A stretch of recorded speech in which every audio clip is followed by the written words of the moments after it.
Queen Progi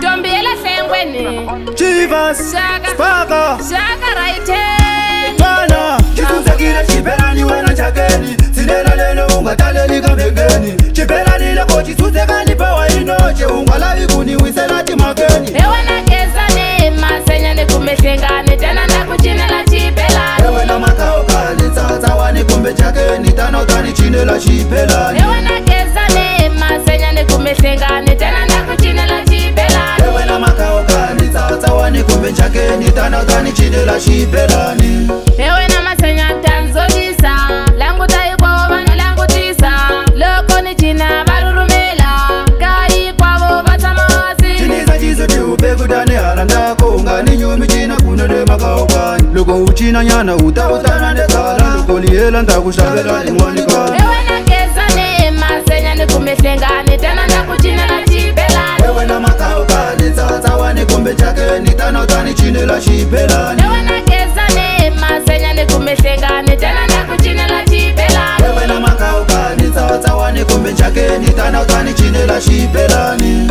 Loko ni sungo la kuchina Vanitiva aninye wisi Lava kutaka na wena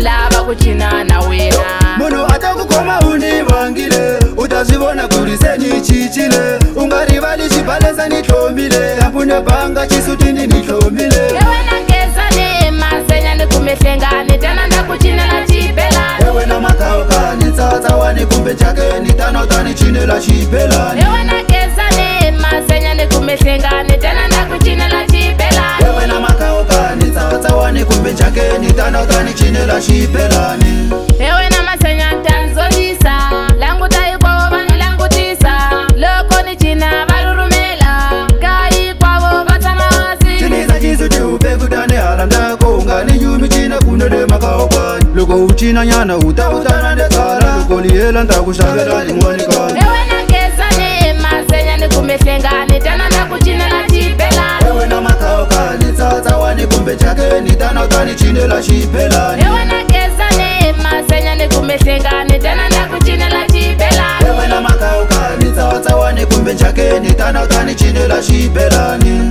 Loko ni sungo la kuchina Vanitiva aninye wisi Lava kutaka na wena Lava kuchina na wena